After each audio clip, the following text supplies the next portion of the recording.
अभी हम उपस्थित हैं गायत्री शक्तिपीठ हिंदन तट, जो गाज़ियाबाद के लिए एक ऐसा जगह है जिस जगह पर गाज़ियाबाद क्षेत्र के लोग एक आध्यात्मिक प्रकाश लेने के लिए, आध्यात्मिक ऊर्जा लेने के लिए यहाँ पर नियमित रूप से आते हैं। यहाँ के कार्यक्रम शांति कुंज के निर्देशन में नियमित रूप से हो रहा है। शांति कुंज का हर कार्यक्रम यहाँ से संचालित किया जाता है और हमारे लिए एक बहुत बड़े सौभाग्य की बात है कि आज जो 28 दिसंबर का दिन, शनिवार के दिन, एक विशेष रूप से गोष्ठी हुई, जो कि जिला समन्वय समिति के सारे सदस्य और इस क्षेत्र के जो सक्रिय कार्यकर्ता हैं उन लोगों ने यहाँ पर एक गोष्ठी की और उस गोष्ठी का जो मुख्य विषय था वो ज्योति कलश यात्रा का रूपरेखा तय किया गया।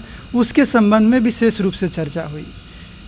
गायत्री परिवार के जो भी कार्यक्रम होते हैं वो काफ़ी सुनियोजित तरीके से और व्यवस्थित तरीके से संचालित किए जाते हैं।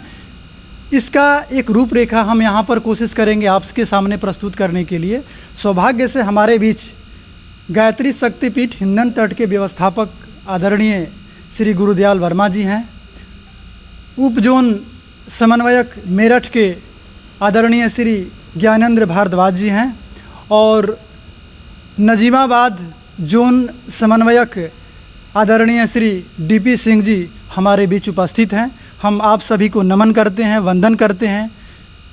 हम जानना चाहेंगे भाई साहब, सबसे पहले हम व्यवस्थापक आदरणीय श्री गुरुदयाल वर्मा जी से जानना चाहेंगे ये कार्यक्रम हमारे लिए कितना महत्वपूर्ण है और जो गाज़ियाबाद क्षेत्र के लोग, बहुत सारे लोग जिनसे हम बातचीत भी करते हैं, गायत्री परिवार के कार्यक्रम में आने के लिए उत्सुक हैं। पूज्य गुरुदेव ने सज्जनों को संगठित करने के लिए जो एक आवाज़ लगाई है, उस आवाज़ को पहुंचाने के लिए गायत्री शक्तिपीठ हिंदन कैसे काम कर रहा है और गाज़ियाबाद के लिए कितना महत्वपूर्ण है, आप थोड़ा प्रेरणा दें गाज़ियाबाद के लोगों को। गाज़ियाबाद जनपद एक सेंटर है जो दिल्ली से लगा हुआ है, दिल्ली का मुख्य द्वार है और ये प्रकाश देता है। अभी 251 कुंडीय यज्ञ में भी गाज़ियाबाद के गायत्री परिजनों ने बहुत महत्वपूर्ण भूमिका निभाई। यहाँ से बसों से वहाँ गए, तैयारियों में व्यवस्थाएं दी। लेकिन अब एक नया अभियान जिसे ज्योति कलश यात्रा कहा गया है, अखंड ज्योति की 100 वर्ष पूरे होने जा रहे हैं। माता जी की जन्म शताब्दी है। दादा गुरुदेव द्वारा दिए गए संदेश के आधार पर गुरुदेव ने जो 1926 बसंत पंचमी को अखंड दीपक जलाया था, उसके 100 साल पूरे हो रहे हैं। धरती पर स्वर्ग के अवतरण का जो स्वर्गीय संदेश गुरुदेव को मिला था, उन्होंने एक नए युग की रचना की। नए युग के लिए जो प्रयास किया गया था उसको जन जन तक संदेश के रूप में पहुंचाना ही इसका मुख्य लक्ष्य है। लोगों को जगाने का लक्ष्य है। सावधान, युग बदल रहा है, बदलो वरना। गुरुदेव ने संदेश दिया है कि अभी नहीं तो कभी नहीं। जब जब धरती पर अवतारी चेतनाएँ आती हैं, सज्जनों को संगठित करती हैं और दुर्जनों का विनाश करती हैं। सज्जनों को संगठित करने के लिए आवाज़ लगाई जा रही है और इस अभियान में आज सभी ज़िले के कार्यकर्ताओं ने हर्ष उल्लास के साथ संकल्प व्यक्त किया है और जन जन तक इस संदेश को हम पहुंचाने का पूरा प्रयास करेंगे। राष्ट्र की संस्कृति अंगड़ाई ले रही है, आपको पुकारा जा रहा है। हम जो वरिष्ठ परिजन हैं उनके माध्यम से हम आप सभी तक संदेश पहुंचाना चाहते हैं। हम अगली बात करेंगे उप जोन समन्वयक आदरणीय श्री ज्ञानेंद्र भारद्वाज जी से। भाई साहब, पूज्य गुरुदेव ने अपने समय से लेकर के आज भी लोगों के कहने के लिए तो सशरीर नहीं है, लेकिन आज भी ऐसा लगता है वो कहीं ना कहीं सक्रिय रूप से हमारे और आपके माध्यम से कुछ काम करा रहे हैं। कैसे लोगों को ये समझाएं कि उनकी चेतना कितना बड़ा काम कर रही है, आप लोगों को कैसे हम प्रेरित करें, इसके माध्यम से आप थोड़ा अपने माध्यम से जो पूज्य गुरुदेव के संदेश हैं लोगों तक पहुंचाएं। देखिए, हमारा जो अखिल विश्व गायत्री परिवार है, ये एकमात्र ऐसा संगठन है जो कि गुरुदेव के शरीर छोड़ने के बाद से इतना विस्तार हुआ है, एक तरह से मत्स्य अवतार हुआ है गुरुदेव का। और उन्होंने कहा था कि अब मैं बहुत विस्तार से मिशन मतलब अपने गुरु का काम करूँगा और जन जन मतलब युग निर्माण, व्यक्तियों के मस्तिष्क को बदलने का काम गुरुदेव का क्या काम है। गुरुदेव चेतना में, मस्तिष्क में बैठ जाते हैं और फिर उस व्यक्ति के, हर व्यक्ति के, अपने परिजनों के, अपने शिष्यों के, जन जन के मस्तिष्क को, जन जन के विचारों को और मनुष्य में देवत्व का उदय करने के लिए गुरुदेव ने एक बहुत बड़ी योजना बनाई, योग निर्माण योजना। भाई साहब, ये तो जो उससे महसूस होता है, अब हम लोग जो भी लोग जुड़े हुए हैं गुरु जी से, तो वो डे टू डे अपनी दैनिक उसमें गुरु जी की उपस्थिति अनुभव करते हैं। अपनी जब समस्याएं आती हैं तो गुरुदेव से प्रार्थना करते हैं, तो गुरुदेव किसी न किसी रूप में अपनी उपस्थिति उनको आभास कराते हैं। तो यही हम लोग पूरे समाज से कहना चाहेंगे कि हमारे गुरुदेव महाकाल के साक्षात अवतार हैं।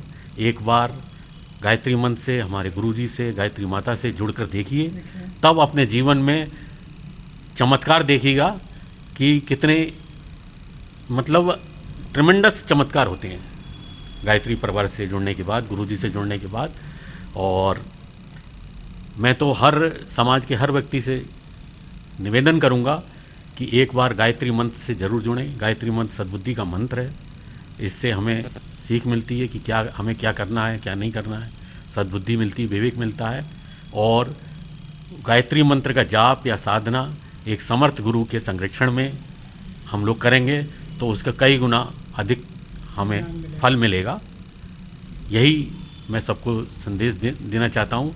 और इसी क्रम में गुरुदेव द्वारा जो अखंड ज्योति जलाई गई थी 1926 में, उसके 100 वर्ष पूरे होने जा रहे हैं 2026 में, जिसके सानिध्य में उन्होंने 24 लाख के 24 पुनश्चरण भूखे रहकर, कठोर तप करके, जौ की एक रोटी खा के और छाछ पी के, वो भी जौ गाय के गोबर से जो निकलते थे उनको धो के जितनी रोटी बनती थी उसको खा के 24 वर्षों तक कठिन तप किया है। उस तप का अंश गुरुदेव पूरे समाज में, पूरे विश्व में देना चाह रहे हैं, देने के लिए तैयार हैं। और शर्त यह है कि हम लोगों में पात्रता होनी चाहिए। मिलेगा उसे ही जिसमें पात्रता होगी, जिसमें समर्पण होगा। जितना ज़्यादा समर्पण होगा उतना ज़्यादा अनुदान वरदान मिलेगा। गुरुदेव बहुत बहुत धन्यवाद भाई साहब को। किस तरह से पूज्य गुरुदेव ने इस मिशन को खड़ा किया और पूज्य गुरुदेव इस मिशन के माध्यम से आप सब तक पहुंचना चाहते हैं और आपको पुकार रहे हैं कुछ करने के लिए। अब हम प्रेरणा लेना चाहेंगे, संदेश लेना चाहेंगे नाजिमाबाद जोन के श्री आदरणीय श्री डीपी सिंह जी हैं हम लोगों के बीच। भाई साहब, ये ज्योति कलश जिसकी चर्चा विशेष रूप से की जा रही है, आज भी चर्चा हुई, ये ज्योति कलश हमारे बीच आ रही है, लोगों तक पहुंचेगी। लोगों को क्या जानकारी दी जानी चाहिए जिससे लोग इसका महत्व समझें और लोग शामिल हों तो क्यों शामिल हों और उनको क्या किस स्तर पर तैयारी करनी चाहिए, इसके बारे में आप लोगों को प्रेरित करें। ज्योति कलश शांति कुंज हरिद्वार के द्वारा 2025 के लिए योजना बनाई गई है। उसका मूल उद्देश्य अपनी जो देव संस्कृति, भारतीय संस्कृति, जो देव संस्कृति जिसको कहा जाता है, उसको जन जन तक पहुंचाना है। और पहले का जो हमारा प्राचीन इतिहास है भारतीय संस्कृति का, उसमें गायत्री और यज्ञ प्रमुख था। गायत्री और यज्ञ प्रमुख होने का परिणाम था कि हम जगत गुरु भी थे, सोने की चिड़िया भी थे, चक्रवर्ती सम्राट भी थे। बीच में वो स्थितियाँ, किन्हीं परिस्थितियों बस हम उससे विमुख हो गए और उस विमुख होने के कारण हम पराभव की ओर चले गए। हमने भौतिक उन्नति तो की लेकिन आध्यात्मिकता से और नैतिकता से थोड़ा दूर होते चले गए। पूज्य गुरुदेव ने बीड़ा उठाया और उस बीड़े को पूरा करने के लिए, जन जन तक गायत्री और यज्ञ पहुंचाने के लिए ज्योति कलश की यात्रा का आयोजन किया जा रहा है। क्योंकि कहते हैं कि 2026 के बाद सतयुग का पूरी तरह से दर्शन होने लगेगा। एक संत हुए हैं सूरदास जी, उन्होंने कहा भी है 1900 से ऊपर ऐसो योग पड़े, सहस्र वर्ष लो सतयुग बीते, धर्म की बेल बढ़े।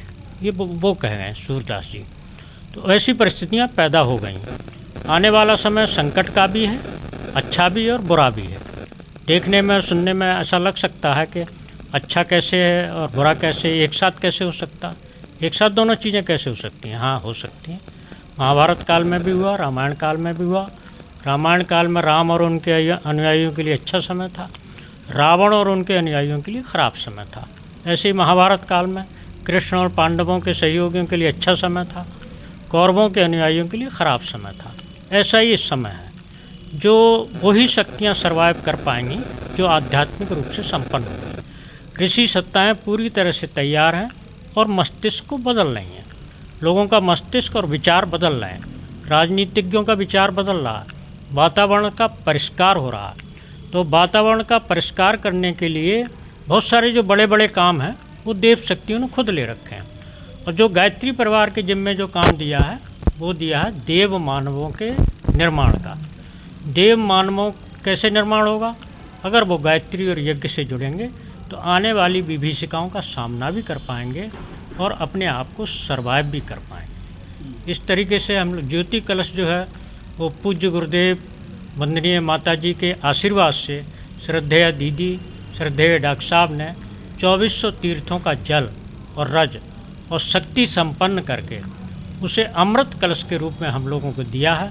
इसका दर्शन करके, इसके साथ इसका नमन करके और इसके साथ जुड़ने से, साधना से जुड़ने से, एक माला गायत्री मंत्र का जप करने से, अंशदान निकालने से, जो नए परिजन हैं उनके लिए भी गायत्री मंत्र से किसी न किसी रूप से जुड़ने के, और बलवेश यज्ञ के माध्यम से एक महायज्ञ, छोटा सा महायज्ञ होता है घर में, वो करने का। अब पूरा यज्ञ लोगों के पास समय नहीं है तो गुरुदेव ने बलवेश यज्ञ निकाल दिया। गायत्री मंत्र जो जिनके पास बिल्कुल भी कम से कम समय है, वो रात को सोते समय, सुबह को उठते समय 5 मिनट गायत्री मंत्र का जप कर लें। इस तरीके से किसी न किसी रूप से जन जन में गायत्री मंत्र को पहुंचाना, जिससे धीरे धीरे संस्कारों में वृद्धि हो और हमारा देश उसी ऊंचाई पर पहुंचे जिस ऊंचाई पर पहले था। उसी ऊंचाई पर ले जाने के लिए गायत्री परिवार ने, गुरुदेव ने, शांति कुंज ने बीड़ा उठाया है। और हमारी अपील है सभी जन जन से कि वो इस गायत्री मंत्र से और यज्ञ से जुड़ें, आने वाली विभीषिकाओं से बचें, आने वाले कष्टों का सामना करने की शक्ति अर्जित करें। बिना शक्ति के कोई काम आगे नहीं बढ़ सकता। तो शक्ति प्राप्त करने के लिए गायत्री मंत्र और यज्ञ आवश्यक है। इनसे जुड़ने की हमारी सबकी आवश्यकता है। देव मानवों का निर्माण होगा, तभी विश्व का कल्याण होगा। बहुत बहुत धन्यवाद भाई साहब को। देव संस्कृति अब विश्व संस्कृति बनने जा रही है, उसका ये प्रमाण है जो कार्यक्रम की चर्चा की गई है। ज्योति कलश यात्रा जो आपके बीच आ रही है, उसके लिए आप सभी तैयार हो जाएं। ये सामान्य अवसर नहीं है, ये सामान्य समय नहीं है। आप चाहे जहाँ भी हैं, जिस परिस्थिति में हैं, आपके पास जो भी समय है, इस ज्योति कलश यात्रा को आप यदि सफल बनाने के लिए अपने समय का और श्रम का थोड़ा सा भी सदुपयोग करते हैं तो आप इतिहास में भी अपना नाम दर्ज कर सकते हैं। क्योंकि ये समय ऐसा है जिस समय के बारे में महापुरुषों ने कितनी बार भविष्यवाणियाँ की है कि समय बदल रहा है, युग बदल रहा है। पूज्य गुरुदेव भी उसी को आपके पास अवसर देने के लिए आए हैं, आपके पास प्रेरणा देने के लिए आए हैं। और इन लोगों के माध्यम से हम चाहेंगे कि आप सभी समझें और आप भी अपने आप को तैयार करें। बस आप सभी से निवेदन है, आप सभी अपने आप को तैयार करें। आपके क्षेत्र में जब भी ज्योति कलश की यात्रा आ रही है, आपको जब भी पुकारा जाए, आप अपना समय और श्रम देने के लिए तैयार हो जाएं। बहुत बहुत धन्यवाद आप सभी को। गायत्री शक्तिपीठ हिंदन तट के माध्यम से आप सभी को नियमित इस तरह से संदेश दिए जाते रहेंगे और पूरी सूचना लेने के लिए आप जब कभी समय मिले यहाँ पर आएँ। व्यवस्थापक जी आपको प्रेम के धागे में बांध करके आपसे काम करवाना चाहते हैं। आप अपना समय दीजिए, श्रम दीजिए और युग परिवर्तन में आप अपना सहयोग दें। बहुत बहुत धन्यवाद आप सभी का।